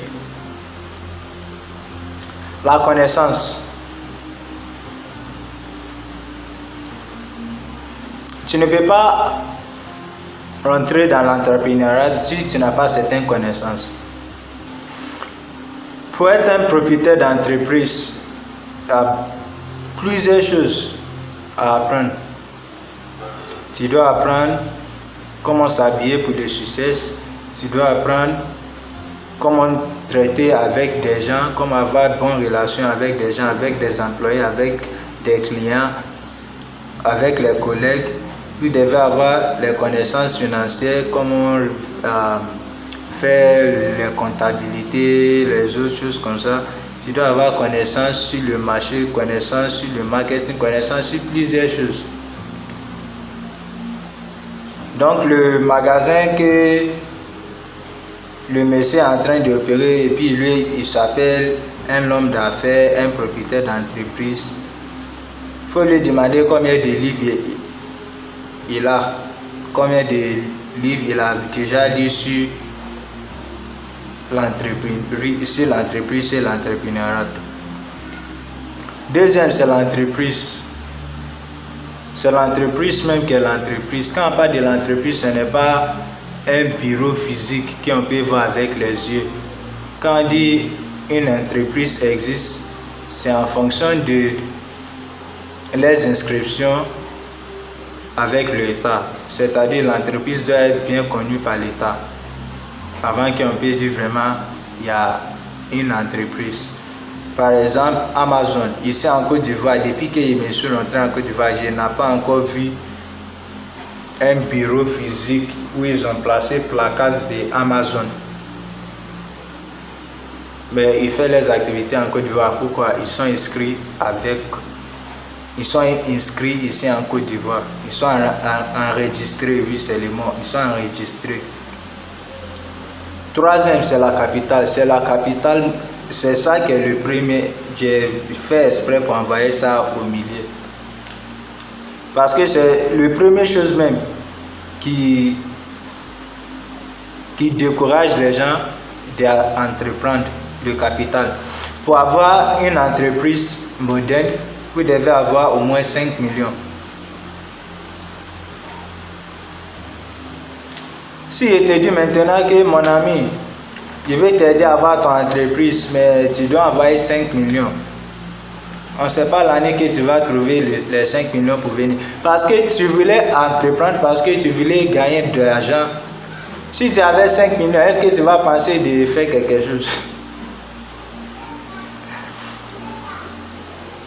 Le quatrième, le produit ou service. Tu dois avoir un produit ou service qui en anglais on dit ça doit être III. III là c'est EEE en français. EEE là ça veut dire quoi? Ça veut dire le produit doit être essentiel. Ça doit être un produit que on ne peut pas faire sans utiliser, ou bien un service que on ne peut pas faire sans utiliser. Par exemple, on ne peut pas refuser d'utiliser le service de communication. Tout le monde a un puce, soit MTN, Orange ou bien Move. Donc les services sont essentiels. Tous les jours, on doit utiliser les services. On doit payer pour les services. Donc, ils vont gagner l'argent de même manière. Le produit doit être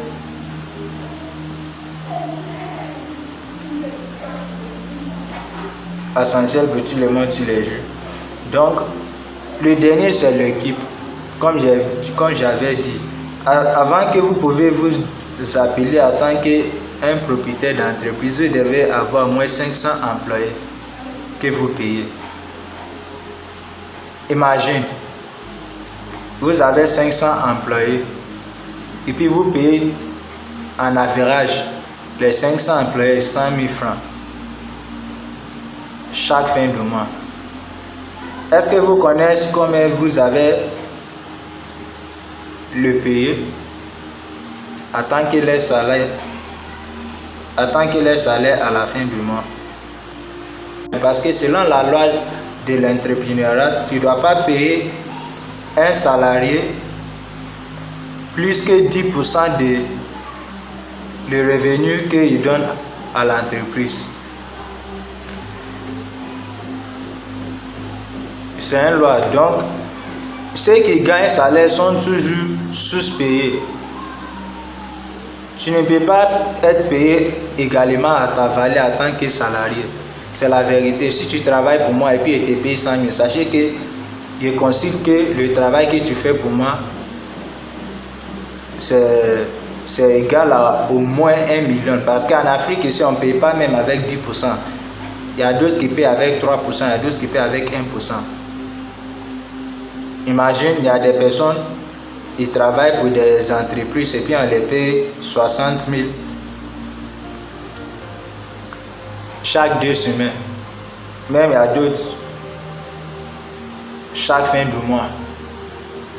Mais quand tu vas regarder ce qu'il fait à l'entreprise, ce qu'il donne à l'entreprise, c'est plus que 100 fois ce qu'il gagne. Mais c'est business. C'est l'entreprise. Donc, ce sont les 5 choses qui nous empêchent d'avoir notre entreprise. Si tu veux être honnête, tu sais que tu n'as pas la connaissance. Et puis, je sais que c'est la raison pour laquelle vous êtes en train de regarder cette vidéo parce que vous voulez augmenter votre connaissance. Ce n'est pas une mauvaise chose.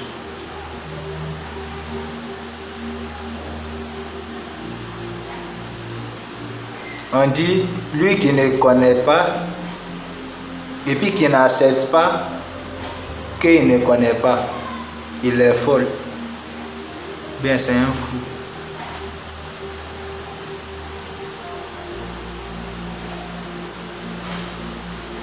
Donc la connaissance, l'entreprise, j'ai pas d'entreprise enregistrée, donc je vais faire comment? Tu veux avoir ton entreprise. Restez calme. La capital, le produit et l'équipe. Donc selon ces exigences, c'est évident que vous n'êtes pas un propriétaire d'entreprise. Le dernier ici, c'est les investisseurs. Les investisseurs.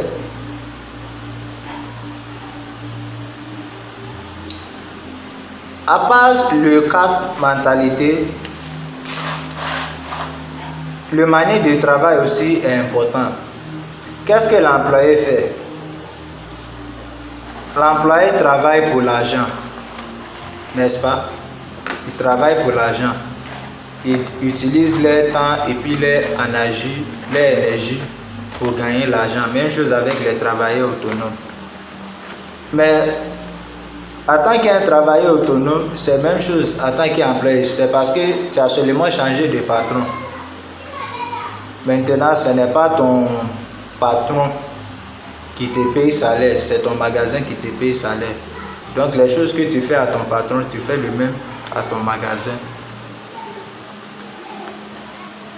Les propriétaires d'entreprise, ils ne travaillent pas pour l'argent.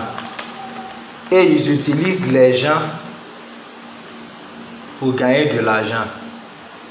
Ceux qui sont à gauche, qui sont pauvres, ils travaillent avec leur temps et puis leur énergie.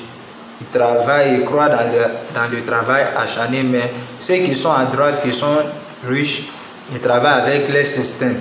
Donc le système que les gens qui sont des propriétaires d'entreprises utilisent, c'est pour utiliser les gens pour gagner de l'argent.